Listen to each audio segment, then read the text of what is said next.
Doctor ortho Ayurvedic oil और capsule, अब दर्द भी घुटने टेकेगा।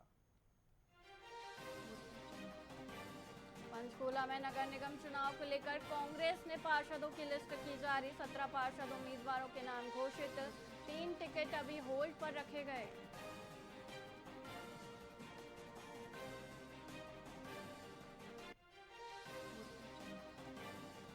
पंचकूला में हरियाणा निकाय चुनाव में बीजेपी प्रत्याशी घोषित। सांपला से प्रवीण कोच को मिला टिकट, रेवाड़ी परिषद से विनीता को मौका।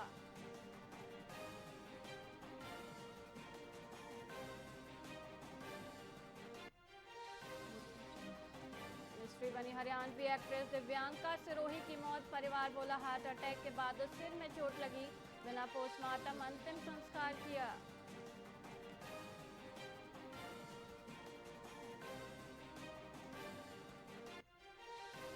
हिसार जेल से पैरोल पर निकला कैदी फरार। 10 हफ्ते बाद भी जेल नहीं लौटा आरोपी। फरार कैदी की तलाश में जुटी पुलिस।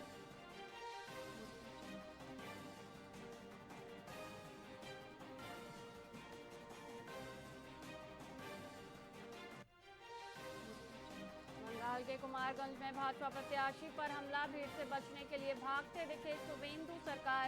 घटना के बाद बड़ा सियासी तनाव।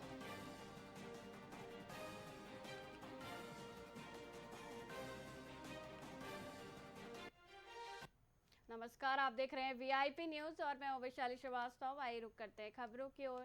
फरीदाबाद में अनाज की बोरी उतारने के बहाने बुलाकर 20 वर्षीय योगेश की उसके ही दोस्तों ने माथे में गोली मारकर हत्या कर दी। वारदात के बाद घायल युवक का अस्पताल में 2-3 दिन इलाज चला, जहां उसने दम तोड़ दिया।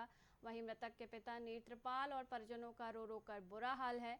जांच अधिकारी जगबीर ने बताया कि पुलिस ने मामला दर्ज कर लिया है और फरार आरोपियों की तलाश में छापेमारी कर रही है। जी सर, मेरे बेटे को अभय नाम का लड़का है और यहाँ पर बीकम कॉलोनी का रहने वाला है। वो बुला के ले गया, उसने एकदम सूटेबल कर दिया और एक उसका दोस्त भी था। आगे क्या हुआ, कैसे मारा, ये मैं कुछ नहीं जानता हूँ। क्या नाम है आपके बेटे का? मेरे बेटे का नाम है योगेश। जी हाँ, दोस्त बुला के ले गए थे सर घर से। अच्छा, कहाँ रहता था आप योगेश?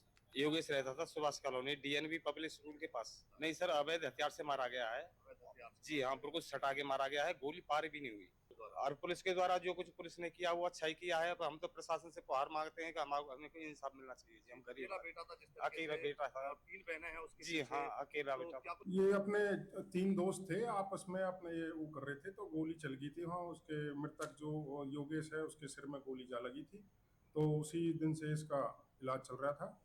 तो जो कल दिनांक 22/4/26 को सुबह इसकी मृत्यु हो गई थी दौरान इलाज, तो उसकी कार्रवाई करके ना उनके वारसान के हवाले कर दिया। जो जिसकी मौत हुई है योगेश नाम का जिस युवक का, उसके पिता आरोप लगा रहे हैं कि इसकी हत्या हुई है। तो हत्या का हमने मुकदमा दर्ज कर रखा है। अच्छा, हत्या का 103 बीएनएस की जो सेक्शन है उसमें हमने ऐड कर दिया है इसमें। तो पुलिस के द्वारा अभी तक क्या कुछ कार्रवाई की गई है? बस यही है, कार्रवाई हमारी पूरी हो चुकी है और अब दोषियों की गिरफ्तारी की जाएगी। हरियाणा के बबैल गांव में एक अज्ञात वाहन की टक्कर से 14 वर्षीय चाचा और 8 वर्षीय भतीजे की दर्दनाक मौत हो गई। मृतक गुनित शादी के 22 साल बाद मन्नतों से पैदा हुआ था, जिससे परिवार की सारी उम्मीदें जुड़ी थी। दोनों दोस्त से मिलकर लौट रहे थे तभी यह हादसा हुआ। वहीं परिवार में 26 तारीख को शादी थी, लेकिन अब वहां कोहराम मचा है। पुलिस अज्ञात वाहन की तलाश और मामले की जाँच में जुटी है।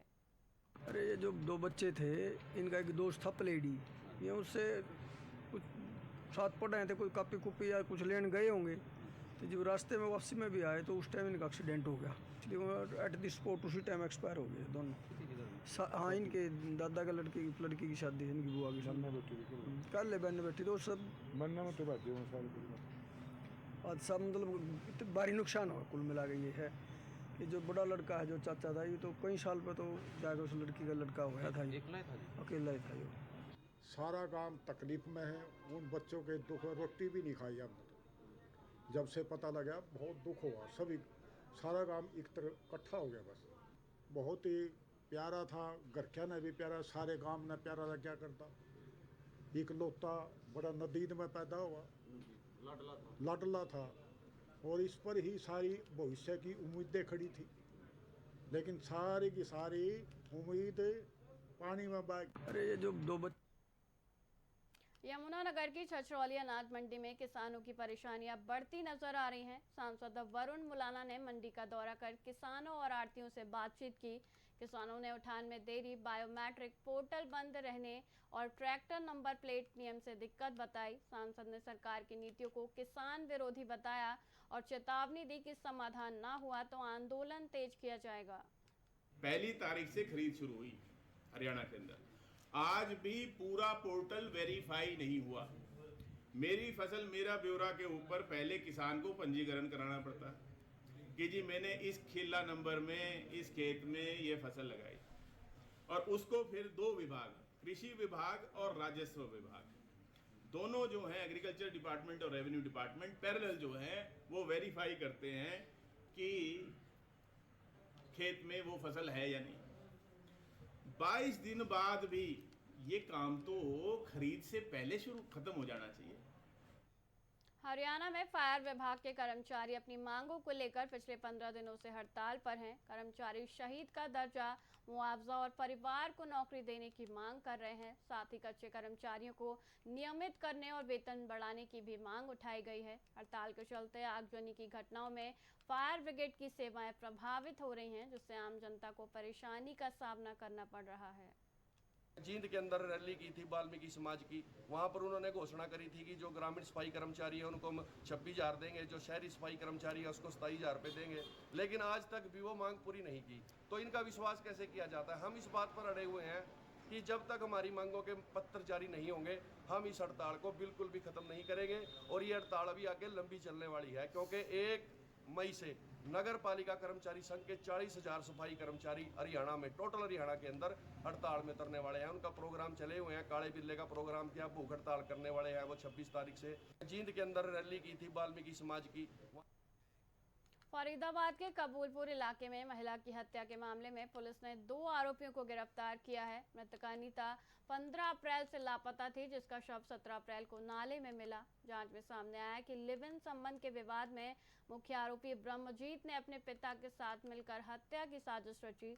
आरोपी ने महिला को सुनसान जगह ले जाकर मार दिया और शव ठिकाने लगा दिया।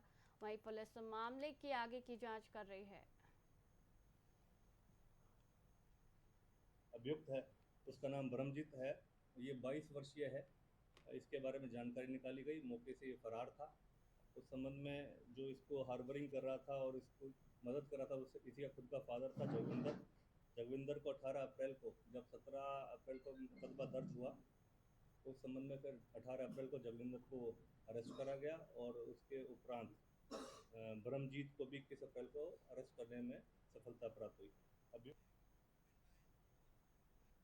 फिलहाल के लिए इतना ही, मुझे दीजिए इजाजत। देखते रहिए VIP न्यूज़। नमस्कार।